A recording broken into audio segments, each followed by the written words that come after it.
Calgary Cowboys? Well, me personally, they actually predated me. However, I'm definitely aware of their legacy and the fact that they existed here.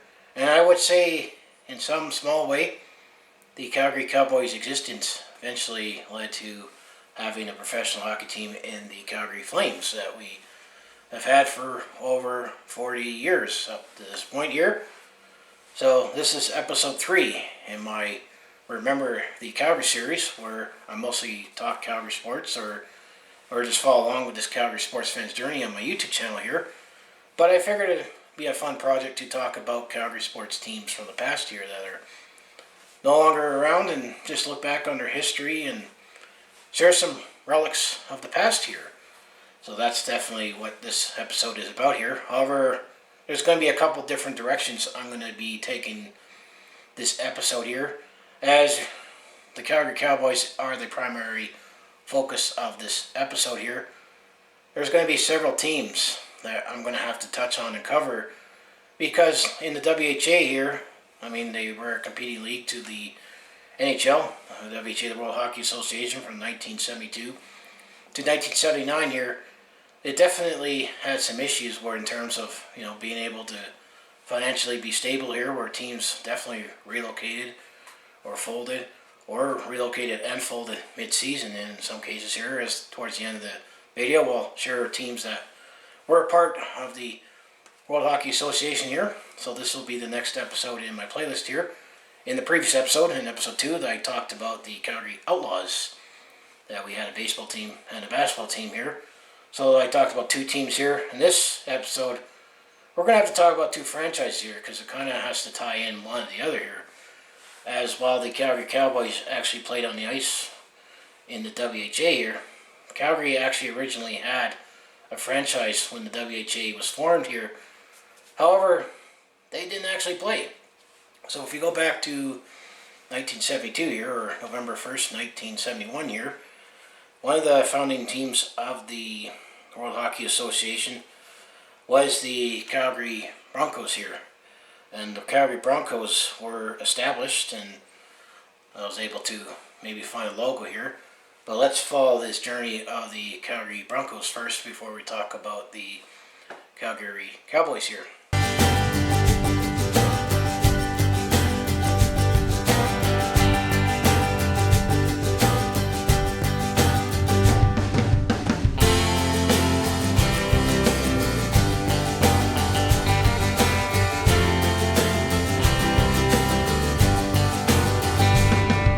So as I say here, the Calgary Broncos actually were the first Calgary-based team to be in the WHA here.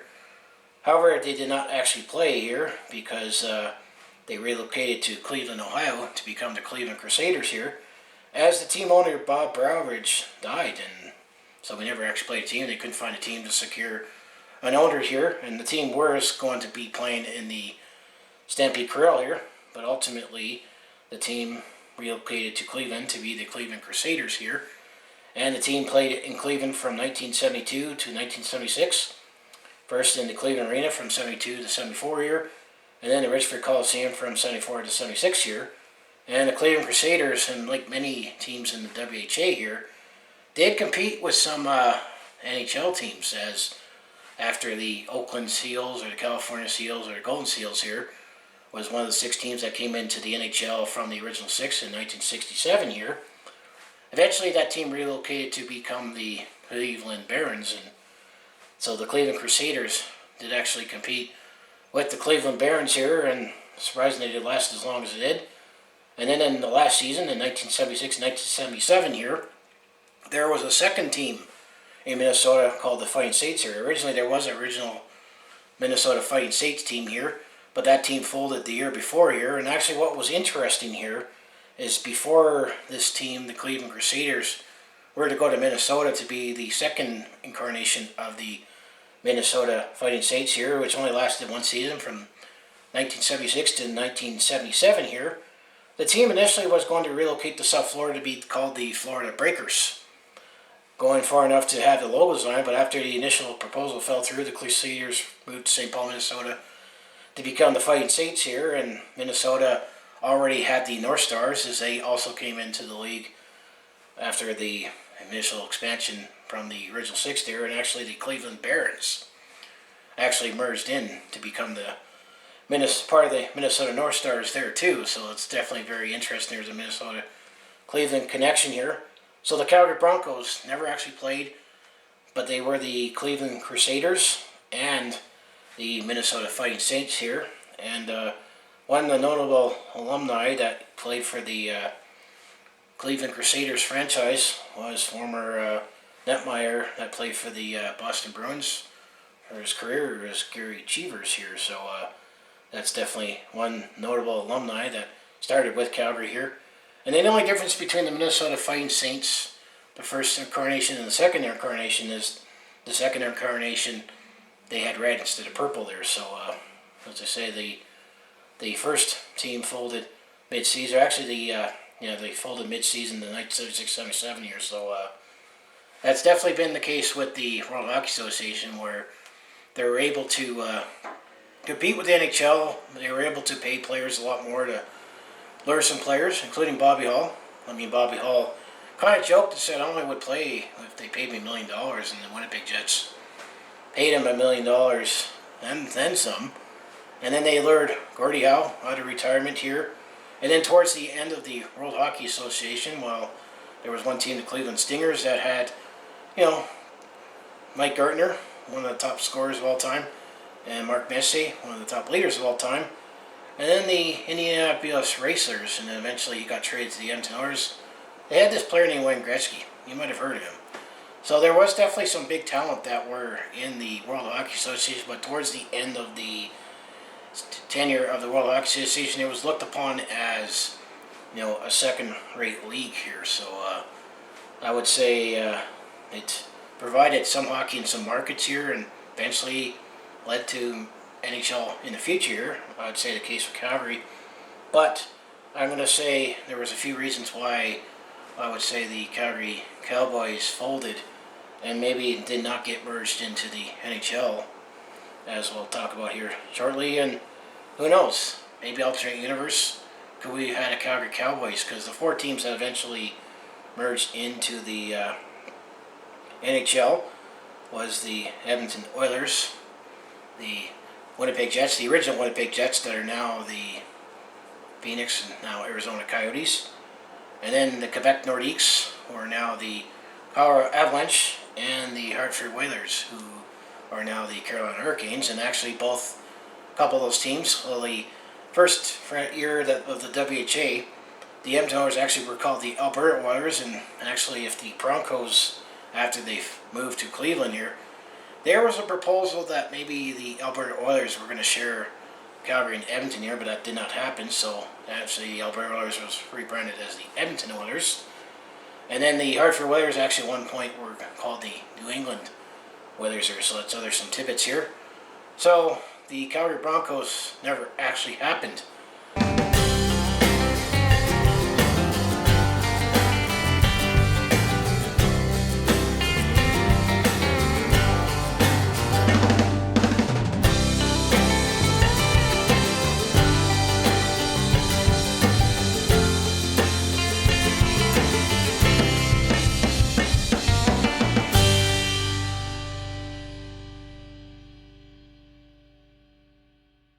However, now let's talk about the Calgary Cowboys franchise. However, it kind of had a similar fate where it was established as the Miami Screaming Eagles. So the Calgary Cowboys started all the way down in Miami as the Miami Screaming Eagles, and they were one of the founding franchises of the World Hockey Association. But they were not able to get a team that or arena here. So eventually, the Miami Screaming Eagles did not actually play Miami, and they relocated to Philadelphia to be the Philadelphia Blazers in the first season here. And the Philadelphia Blazers played in the World Hockey Association from 1972 to 1973, the only season here. And there was also, they called this the 7-Year War with the World Hockey Association, where some of these cities had a WHA and an NHL team. In the case with Philadelphia here, the Philadelphia Flyers were in the league after the 1967 expansion here, they did not share the same arena as the as the Spectrum here. So eventually they played at the Philadelphia Convention Center and Civic Center here. So that was the Philadelphia Blazers here, and they only played one season in Philadelphia here, and definitely they had some problems with the ice there, where actually the first game didn't happen here. However, the Philadelphia Blazers had some moderate success here, as in their only season in Philadelphia. They were under 500. They were 38-40-0 with 76 points. That put them third in the Eastern Division here. They did make the playoffs here, and interestingly, they got swept by the Cleveland Crusaders 4-0 here. So that was the only season that the Philadelphia Blazers existed in the World Hockey Association here. And as you call, the Cleveland Crusaders were the Calgary Broncos franchise that never actually played in Calgary here. So just find that very interesting here. So the Calgary Cowboys still had to wait a couple more years here, as the team is in Philadelphia here. And you could say that there was a couple notable players that played for the Philadelphia Blazers here. One being that actually initially Bernie Perrant was originally drafted by the Toronto Maple Leafs, but then he got signed with the Philadelphia Blazers, and he actually played for the Philadelphia Blazers there before. And how it worked in the WHA and the NHL here is that you could potentially have your rights with two teams here, but after when the Blazers folded, Bernie Perrant wanted to stay in Philadelphia, so his rights had to get traded from the Toronto Maple Leafs to the Philadelphia Flyers here. So they had Flyers legend in the making in Bernie Perrant. And then going back to the Bobby Hull, and at that time when Bobby Hull got lured from the NHL into the WHA to play for the Winnipeg Jets here, well, there was Derek Sanderson, the former Boston Bruin here, signed a 5-year contract for over $2.6 million, and there was some criticism here that they overpaid him too much for at the time of the franchise here, and that's one of the reasons why the Philadelphia Blazers struggled is that they could not compete with the Philadelphia Flyers in the NHL there, and definitely was running out of money here. So eventually the Blazers relocated to Vancouver to become the Vancouver Blazers here. So very interesting that this franchise had a fire name. And they were started off as the Miami Screaming Eagles, never played in Miami. Then they went to Philadelphia to play one season as the Philadelphia Blazers here. However, after one season, they were relocated to Vancouver, and it was Jim Pattison. That Jim Pattison, you might see advertisements. He bought the Philadelphia Blazers and relocated them to Vancouver. So the Vancouver Blazers now played in the World Hockey Association from 1973 to 1975 here. So they played 2 seasons in Vancouver, and actually they did share the same arena with the Pacific Coliseum here. And actually, I'll see if you recall, just like in Philadelphia where the Blazers compete with the Flyers here, while the Blazers now in Vancouver did compete with the Canucks here, as the Canucks joined the NHL in 1970 here. And actually, I would say that Blazers might have pushed the Canucks a little bit. However, the Blazers for in Vancouver definitely did not have very good seasons here. As in the 1973-74 season, the first season that Vancouver had the Blazers here, they were 27-50-1 for only 55 points, and that put them 5th in the Western Division here. So they did not qualify for the playoffs here. However, if you look at some players, key players on the Vancouver Blazers that season here, well, there was Danny Lawson, who led the team in goals for 50, and that will eventually be a name that you'll hear in the Cowboys here. And then there was also a penalty minutes leader in Colin Campbell. Yes, that Colin Campbell used to be the vice president in the NHL here. So the first season wasn't a good one for the Vancouver Blazers here. So in the second season, the 1974-75 season here, they did marginally better, but they were still under 500. They were 37-39-2 for 76 points. And then they had a Canadian division there, so the Vancouver Blazers were in the Canadian division. They were in 4th place, so they did not make the playoffs here. So both years that the Vancouver Blazers, or the Blazers were in Vancouver here, they did not make the playoffs here. So eventually, Jim Pattison moved the franchise from Vancouver to Calgary to become the Calgary Cowboys in 1975 here. So, and then we definitely took guys like Ron Chipperfield, who was originally drafted as the Blazer, eventually came to Calgary. Danny Lawson, who was with the franchise here.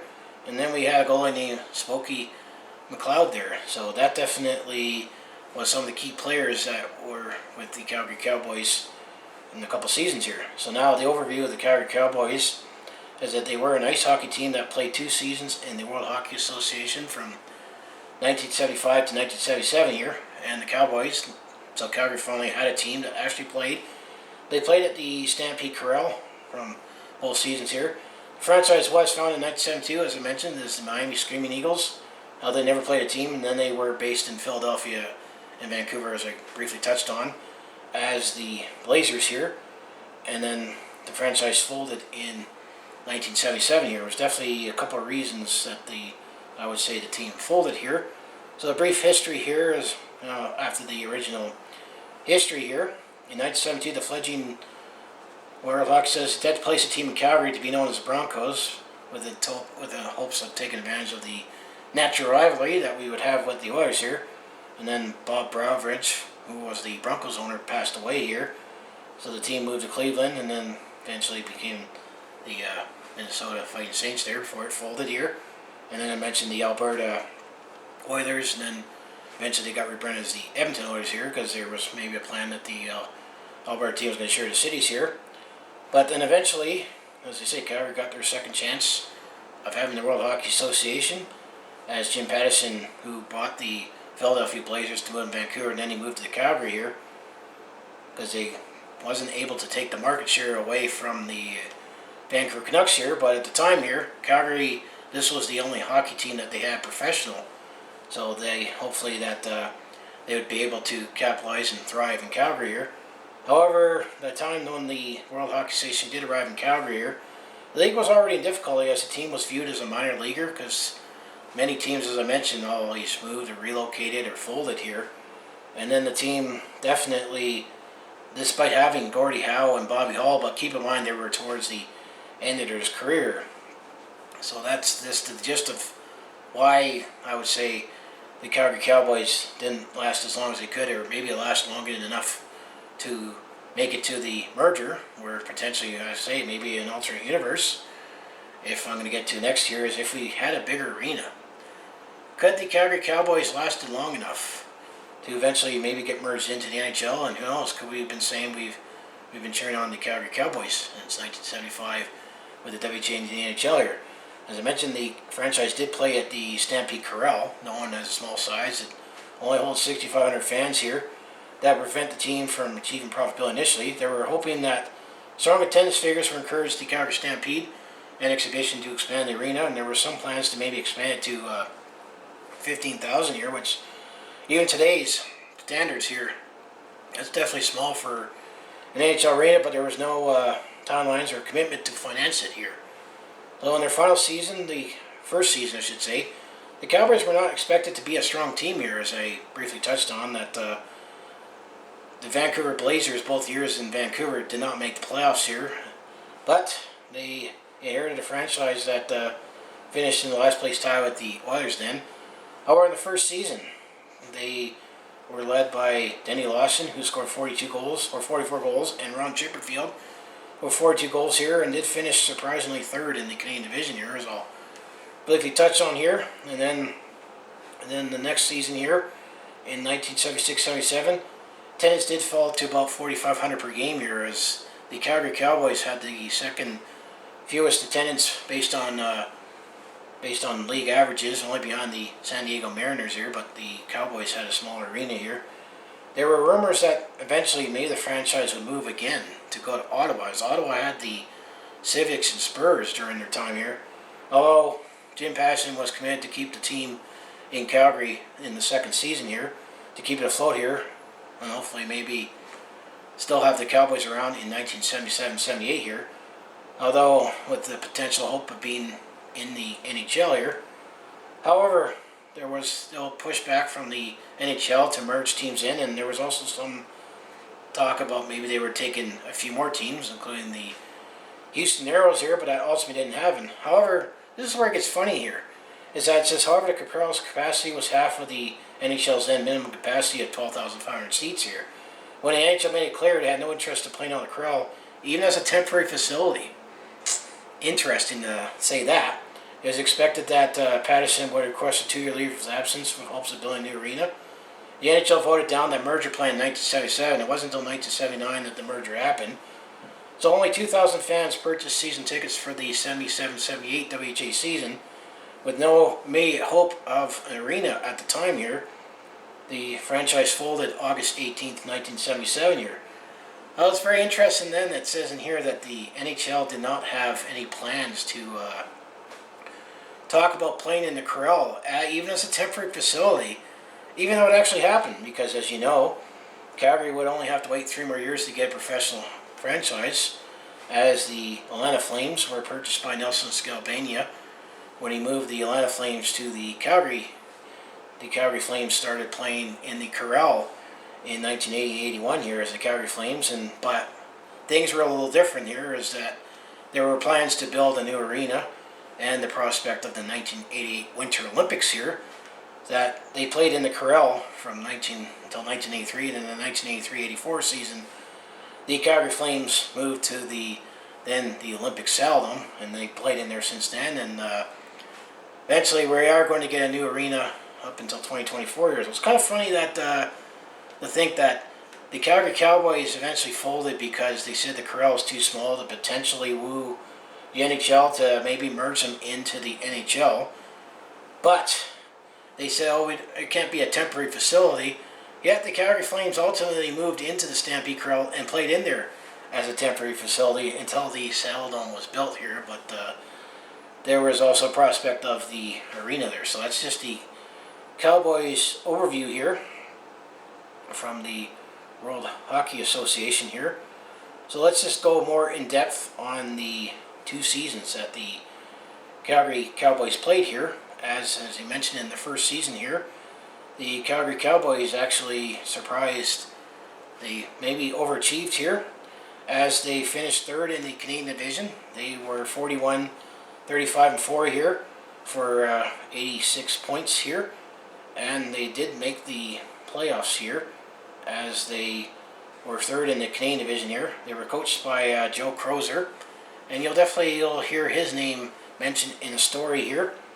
As the player stats here, as Danny Lawson led the team in scoring, he had 44 goals and 96 points here, and Ron Chipperfield, who played in 75 games, he had 42 goals and 83 points here. So those are the 2 key players of the Calgary Cowboys at the time here, and also the fact that goaltending was Smokey Don McLeod here. He led the way with a 30-27-3 record here. His goals against average was .350 with a save percentage of 1 there. So that definitely was one of the, let's say, the key pieces of the Calgary Cowboys then here. So as I say, in the regular season here, there was a Canadian division here, as the Winnipeg Jets led the Canadian division. They were 52-27-2 for 106 points here. Second behind was the Quebec Nordiques. They were 50-27-4 for 104 points, and then the Calgary Cowboys were 41-35-4 for 86 points here. And then the Edmonton Oilers were in 4th and got the last playoff spot in the Canadian division here. They were 27-49-5 for 59 points. Then there was the Toronto Toros. They did not make the playoffs. They were 52-5 for 53 points, and then they had the Denver Spurs, and then that team moved to Ottawa. They folded mid-season here, so they only played half the season here. They were 14-26-1 for 29 points here. So surprisingly, the Calgary Cowboys made the playoffs here, and they drew the Quebec Nordiques in the first round here. And one thing that's definitely notable in this series here is that the Quebec Nordiques, they were led by Mark Tardif here, who was one of the leading scorers in the WHA at that time here. Well, it was Calgary, Rick Josko cross-checked Mark Tardif in the head, causing both teams to leave their benches here. And there was definitely a brawl, and the brawl lasted 20 minutes, only ended with Quebec police intervening here and scored the teams back to the dressing rooms. So that was definitely one thing you can highlight in that first round series here. The game resumed following a 20-minute break, allowed both teams to cool down. didn't resume with 11 players who were ejected from the game here. And that's definitely one thing that the World Hockey Association promoted itself a lot more in terms of the more physical brand of hockey here, because they definitely didn't have as much skill as the NHL here, but definitely was an infamous brawl that happened with the Cowboys and Nordiques here. And there was also investigated as a criminal matter. Rick Josko was suspended indefinitely by the league, and West player pleaded guilty by Quebec court of charge of assault by the incident here. And the head coach of the Calgary Cowboys, Joe Crozer, was suspended for the rest of the series here. However, actually the Calgary Cowboys, maybe we punked our way through the Quebec Nordiques and took out their leading scorer here. We actually beat the Quebec Nordiques 4-1 here, as the Cowboys won 3-1 in Quebec for Game 1. And then we won 8-4 in Game 2. So I don't know what game that incident happened in, but it was in Quebec here. And then when the series shifted to Calgary here, Calgary took a 3-0 lead by winning 3-2 here. And then Game 4, Quebec edged Calgary 4-3 here. And then Game 5, the Calgary Cowboys finished off the Quebec Nordiques 6-4 here. So you could say that was maybe really the first time that the Calgary team played Quebec, because I mean, when I said last season when the Flames played the Colorado Avalanche here, we did beat Quebec, who is now the Colorado Avalanche here, and that's how I previewed that series here. So in the next round here, the Calgary Cowboys draw the Winnipeg Jets here, and that's where the playoff run ended here. Is in the next round, the Winnipeg Jets beat the Calgary Cowboys 4-1 here, as the Winnipeg Jets were just ahead of the Quebec Nordiques. So we did pull off a massive upset here. So in the first game, we lost 6-1 to the Winnipeg Jets in Winnipeg.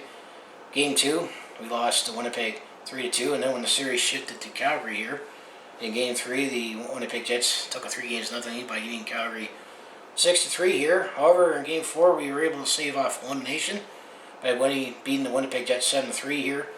However, in Game 5, back in Winnipeg, the Winnipeg Jets beat and eliminated the Calgary Flames, or Calgary Cowboys, 4-0 there. So that was the first season here. So you could probably say was a successful first season. It was in Calgary here, considering the franchise was under 500, and other than the Philadelphia Blazers there in their only season in Philadelphia, the team never made it to the playoffs and never won a playoff game here. So that was the first season here. In the second season of the Calgary Cowboys, and on financial instability here, they did not match that previous season's success here, as they were 31, 43, and 7 here. That gave them 69 points on the season here, and we did not make the playoffs here. And ultimately, this was the last season of the Calgary Cowboys. We were still coached by Joe Crozer here, and in the regular season, or I should say the player stats here, this time we were led by Lynn Powis, who had 30 goals and 36 to 60 points in 63 games here. And then we had Warren Miller, who was second in scoring. He had 23 goals and 55 points. And then Ron Chipperfield was third with 54 points here. And Danny Lawson actually did get traded to the Winnipeg Jets there. And then when it comes to the standings here, well, the Houston Aeros, because this is now in the Western Division here, as there were fewer teams in the league here, the Houston Aeros actually led the Western Division with 50, 24, and 6 for 106 points there. Second was the Winnipeg Jets. They were 46, 32, and 2 for 94 points. And then in third, it was the San Diego Mariners. They were 40, 37, and 4 for 85 points here.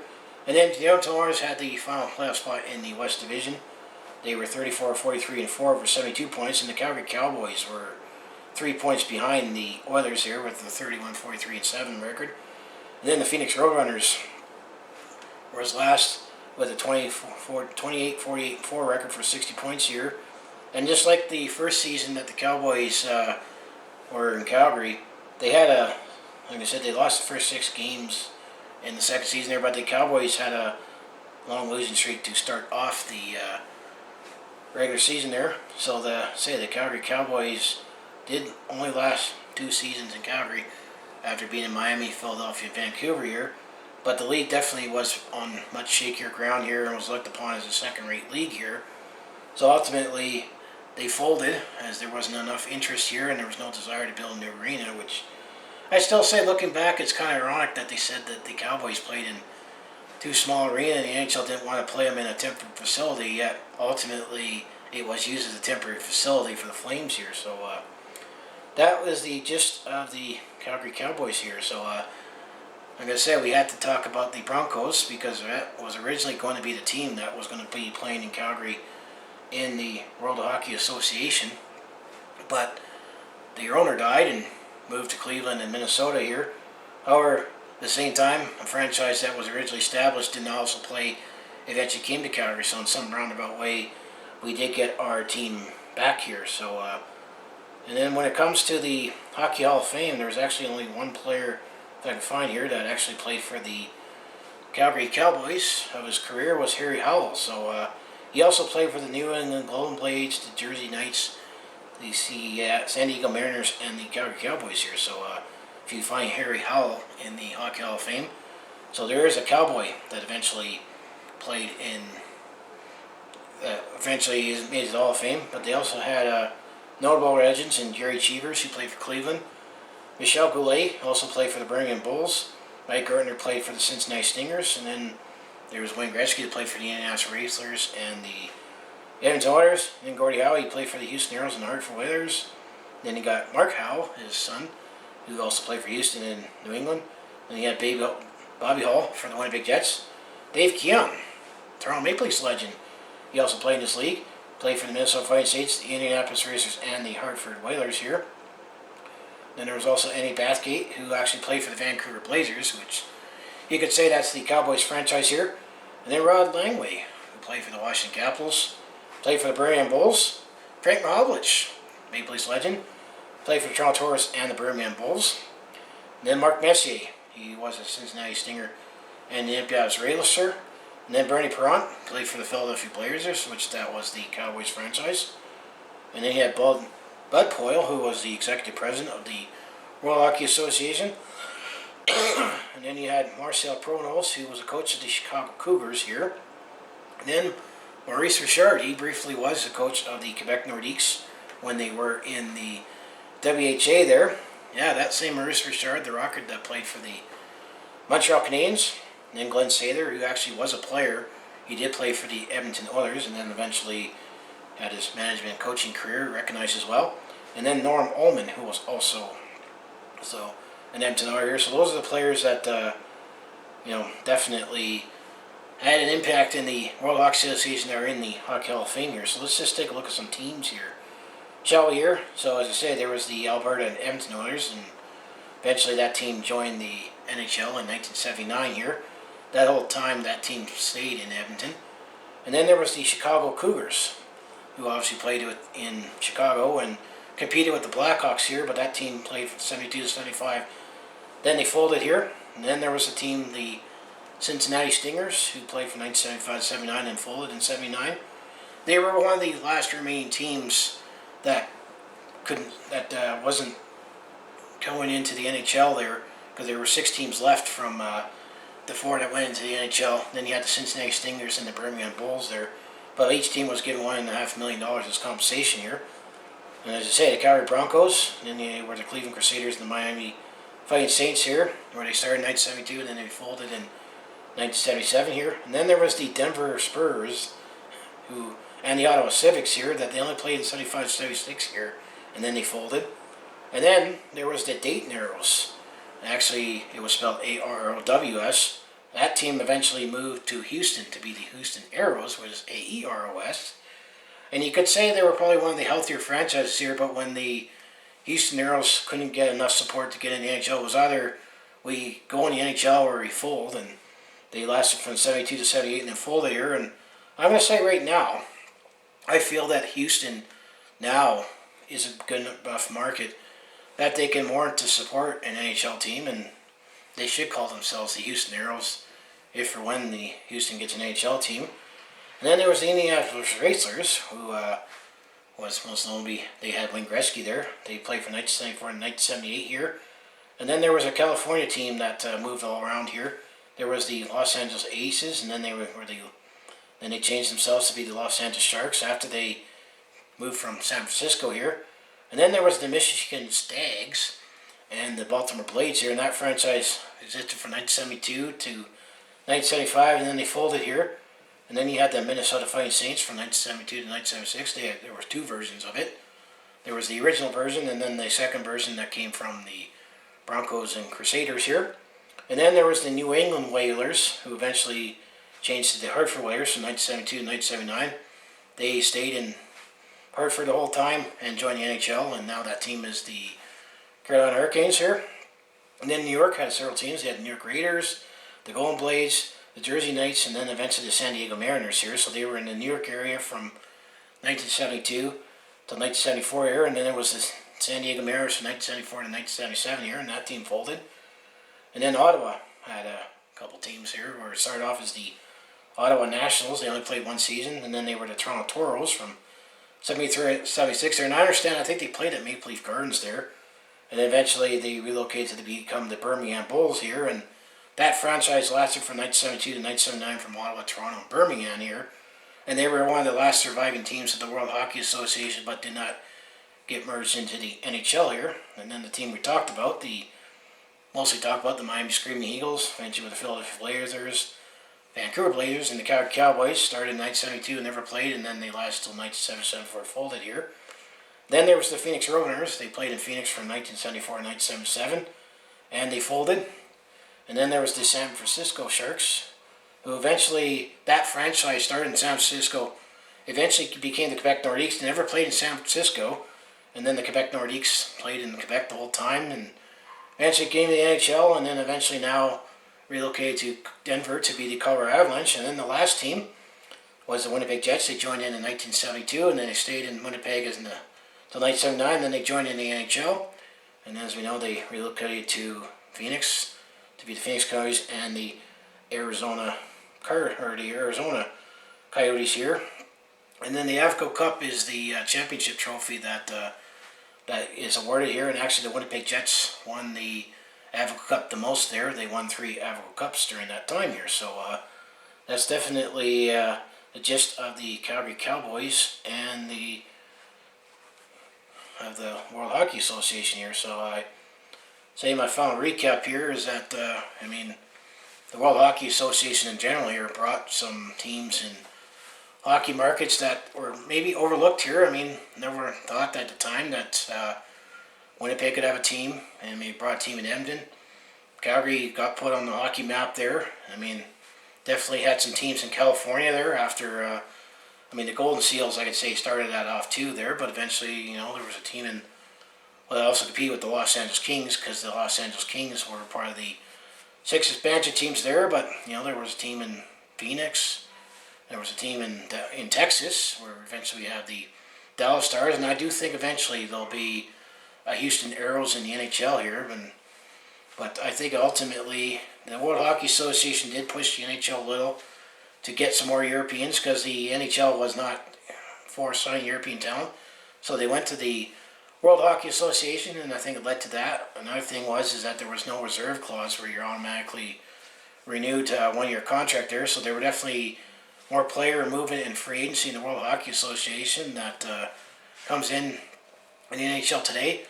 And as well, bringing up the player salaries at the time there too, which they did have some high-end talent there, but the World Hockey Association was looked upon as a second-rate league here. So yeah, it's definitely my take on what I know about the Calgary Cowboys and their existence here. And I would say it definitely would have been interesting to be around to see what it was like, any excitement with the Calgary Cowboys, and what it would have been like playing or watching a game in the Corral then. One of my inspirations for doing this Remember the Calgary Series, and why I was wearing my cowboy hat and Calgary Hitman jersey here, is it was all part of the Calgary Hitman Corral series there, and they were rebranded as the Calgary Cowboys here. However, I'd like to see the Calgary Flames, do some pay tribute to the Calgary Cowboys in a way, because I think this planted the seed for eventually Calgary to get a market in the NHL here. I just find it's weird how it ended, where the NHL said, the Corral can't be used as a temporary facility. Yet ultimately it was used as a temporary facility for the Flames until the Saddledome got built there, but obviously then there was more desire that a bigger arena was being built, and then again the Winter Olympics in 1988 there. But definitely, it was a nice logo, small legacy. And also, if you go around the Saddledome here, there is some, pay tribute to the Calgary Cowboys, showing their history there, and Jim Murray was a trainer for the Calgary Cowboys as well there. So, do you have any memories of the Calgary Cowboys or any members of the World Hockey Association? This all predates me, but I'm glad to get this video in this play series here, and what do you think of everything here? So as I say here, if you want to follow along with this Calgary sports fan journey, home of the Flames, Hitmen, Roughnecks, and Stampeders, and formerly, very, very briefly, the Broncos and the Calgary Cowboys here, just make sure you like, subscribe. That's what I mostly do on my channel here. I also do personal vlogs, attempt to comedy, and I also do share my experience. Let's say I'm on the road. We're at a sporting event there, and I also did capture, some Corral Series moments from the 2018-19 season here, including talking about the Calgary Cowboys here, and also in the description here I put my inspirations from that, as well as See a Dead Clothing, and the fact that I had that Chris Wilson story here. But that all sounds like be interesting to watch, to follow along with this Calgary sports fan journey. You know what to do. I also have my other social media links down in the description below there. And speaking of that logo there, I did remember seeing that logo a lot here, as I did share it on my Instagram to announce that I was going to talk about the Calgary Cowboys in this series here. That I remember at my grandparents' place that there was one dresser that they used to have, and I saw that sticker on there, and I first thought, that's a nice looking logo. I wonder what the heck that means. And I eventually looked up, Calgary Cowboys. That definitely would have been a fitting name to name a team, the one that were known as the Stampede City, known for Western heritage and hospitality there. And it's a sweet logo here. And I also remember someone did a video. It's called Logorama here, and it was just like a whole video and the concept of logos everywhere. They showed like the Michelin Man. I remember the main antagonist was Ronald McDonald, and there was definitely a lot of logos there. And there briefly, the Calgary Cowboys logo was used as a skater in there too. So I find that very interesting there. But it's a nice logo there, and I'll share some relics and throughout this video here that I found from various sources here. But this is episode 3 of my Remember the Calgary series here, and this is the first team talk about that predates me, but definitely aware of the history and legacy here. And I just think that because of the World Hockey Association and Calgary gained a foothold in it, that I think eventually it led for the Flames to be in Calgary, knowing that the potential is there for a hockey market here, but we needed a league that was a more stable footing and eventually get an arena. And I still think, what if we had a bigger arena, that maybe the Calgary Cowboys could have merged into the NHL, and could we still be saying, go Cowboys, let's go Cowboys, instead of go Flames, go? But that's my episode here. So before I close out here, my plan for the next episode that I'm going to talk about for episode 4, I'm going to talk about the Calgary 88s basketball team. And I think that's another team that I think most Calgarians will miss the most on the hardcourt here. But this is my video series, mostly talking about the Calgary Cowboys. But given the nature of the World Hockey Association, with all the teams moving around, folding, I had to touch on the Broncos, and obviously I had to touch on the Miami Screaming Eagles, the Philadelphia Blazers, the Vancouver Blazers, and then I mentioned the Calgary Cowboys before that journey ended here. And also very fitting that that team was named the Blazers, and could Calgary Blazers work? Because I know the Flames name, I know they took it from Atlanta there. Atlanta had a big fire that happened in the city of Atlanta here, but the city of Calgary also had a fire in 1886 there, which is why you see sandstone buildings in downtown in some of the historical buildings today, and none of the old wooden buildings that you're known for settlements there and Western heritage and hospitality here. So as I say, let's go Cowboys. The legacy lives on, and I'll see you in the next video here, and hopefully you keep enjoying my Remember the Calgary series, and there are many, many, many more teams that I plan to talk about. So you can see that introduction video on all the teams I plan to talk about here, and I'm just keeping working my way through it. So I'll see you then.